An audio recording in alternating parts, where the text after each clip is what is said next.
חשבתי על מה לעשות היום, ובסוף החלטתי שנעשה משהו שהוא בין עוגה לעוגייה. אני מתה על דברים כאלה שהם נראים כמו עוגיות, אבל יש בפנים הפתעה. זאת אומרת שזה מין עוגונת קטנה כזאת אישית, וגם כמובן שבחרתי שתי דברים שהם קלים, אבל לא סתם קלים שיגידו לי, קל בשבילך, קלים באמת.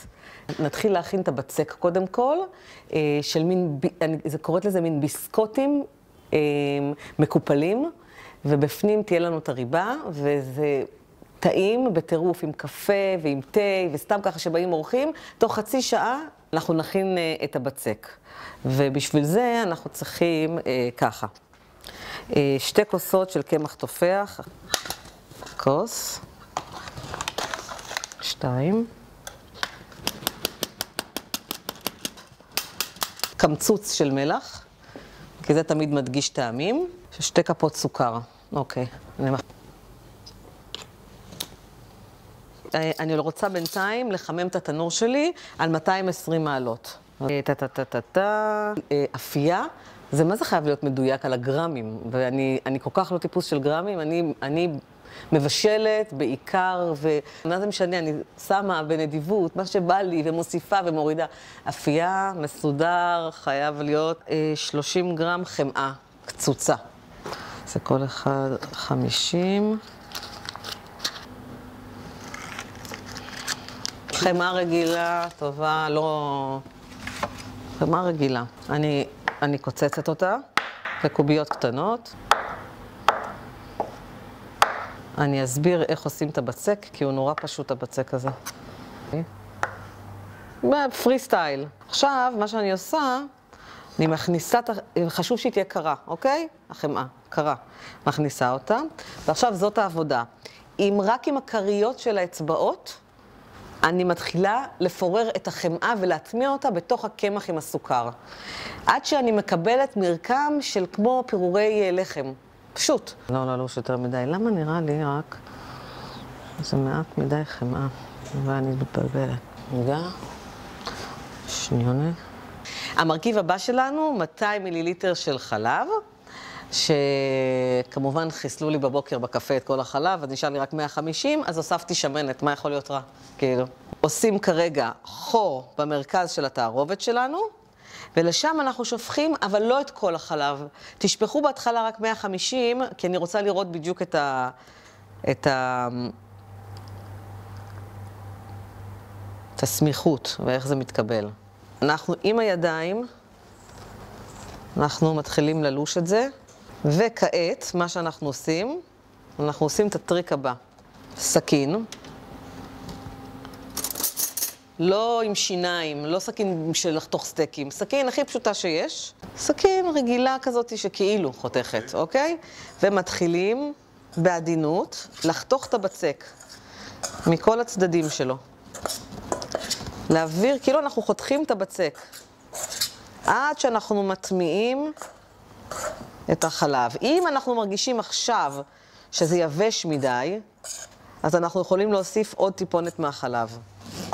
אני מרגישה שפה אני צריכה עוד טיפונת, אבל ממש לא את הכל. ממש השתמשתי ב-150. עוד, אני חותכת. לא מחממת את הבצק הזה עם הידיים, זה הסיפור. עם הסכין, זה הדבר הכי נכון לעבוד בסוג של בצק כזה. זה שומר על הפירורים, אתה רואה? תסתכל. זה המרקם שאני מחפשת. עכשיו תכף אני אסמד ויתן לו לנוח קצת.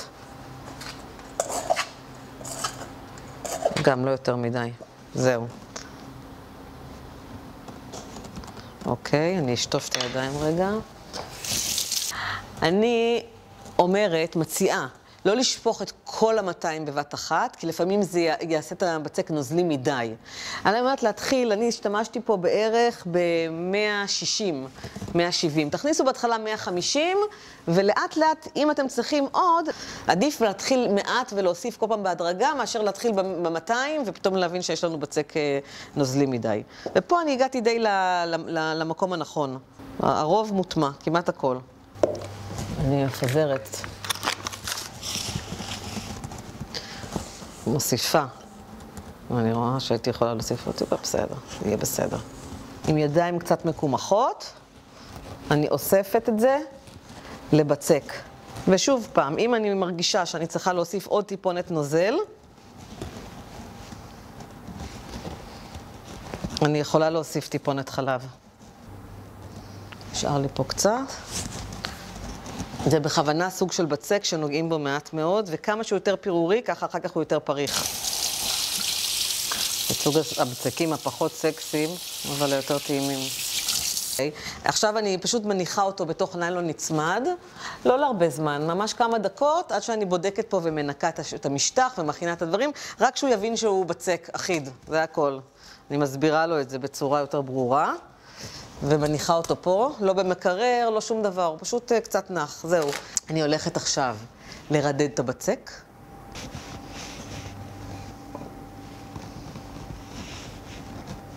שימו לב שאני כל פעם הופכת את הבצק ואני מרדדת אותו לצד ההפוך.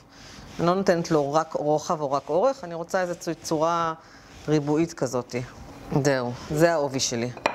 ולא להתבייש אפילו ככה לאחות אותו. התיקון הזה קורה בערך לעובי של סנטים, זאת אומרת ממש לא דק. פשוט קצת ככה מיישרת אותו בקצוות, מאחדת אותו עם האצבעות. זה הכל, לפני שאני אקרוץ ממנו את העיגולים. אנחנו נקרוץ עיגולים בערך ל8 סנטימטר קוטר. אני מצאתי את הכוס הזאת, נראית לי בסדר, סבירה, ואני מתחילה לקרוץ. 1, 2, 5, ואני יאחד אפילו את שאר הבצק, לא לבזבז. אפשר לעשות כמובן מהשאריות עוד.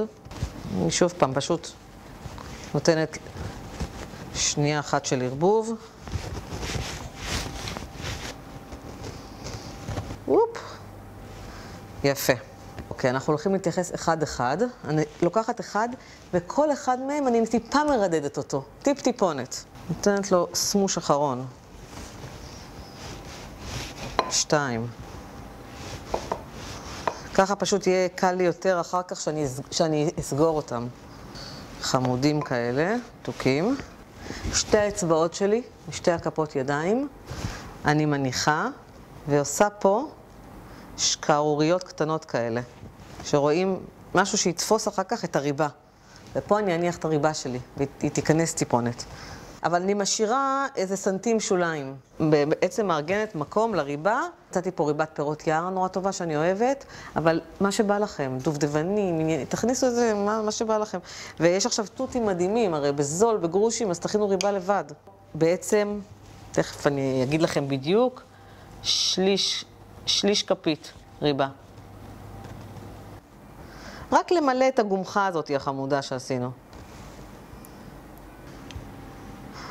נורא יפה גם שהריבה מתפרצת אחר כך, זאת אומרת, לא לפחד שהריבה, אני מעדיפה שהריבה תצא החוצה, אחר כך באפייה. זה נורא יפה שרואים טיפה אדום שיוצא, זה מקסים. זהו. אני לוקחת את החלב שלי. בעצם זה הדבק שלי. אוקיי? הנה, זה פה. אני מקפלת. ובעדינות אני צובטת. ושוב אני אומרת לכם, כל היופי בביסקוויט הזה, זה שמשפריץ לנו בחוץ, משפריצה הריבה. זה נורא יפה. זה נראה הומייד כזה.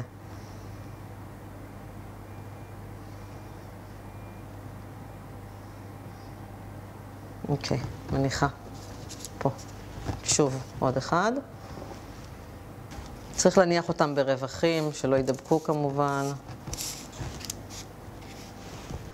אני מברישה במעט חלב, זה גם ייתן לו לחות, לשמור עליו בתנור. שימו לב כמה מעט חמאה יש במתכון הזה, זה כאילו לא יאמן. אני מפזרת מעט סוכר, אבל דמררה.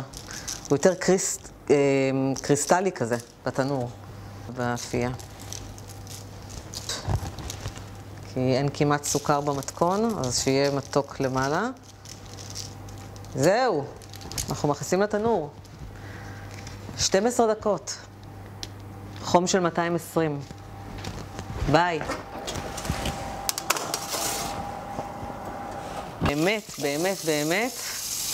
זה מדהים. מה היה לנו שם? קצת בתוך כלי, מערבבים עם הכפות ידיים, מוסיפים חלב, מרדדים ומכניסים ריבה. כיסונים חמודים, ולתנור, 12 דקות. הכל ביחד זה רבע שעה עבודה. ואם מצלצלים אליי חברות שבאות לשתות קפה, את נותנת להם את השוק של החיים.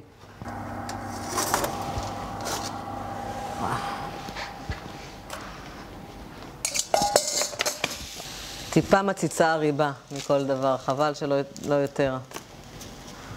זהו. הם קלים ונשמעים חלולים. זה סימן שהם מוכנים. חבל שאי אפשר לראות כמה זה קל, כל הביסקוויט הזה. וחבל שהידקתי כל כך. אל תהדקו את זה יותר מדי בצדדים, כי זה נורא נחמד שהריבה בורחת. יש לזה קטע כזה נורא יפה, לדעתי.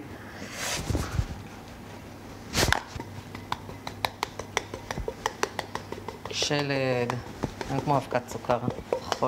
זה החצי הראשון, תכף אנחנו נעשה את החצי השני.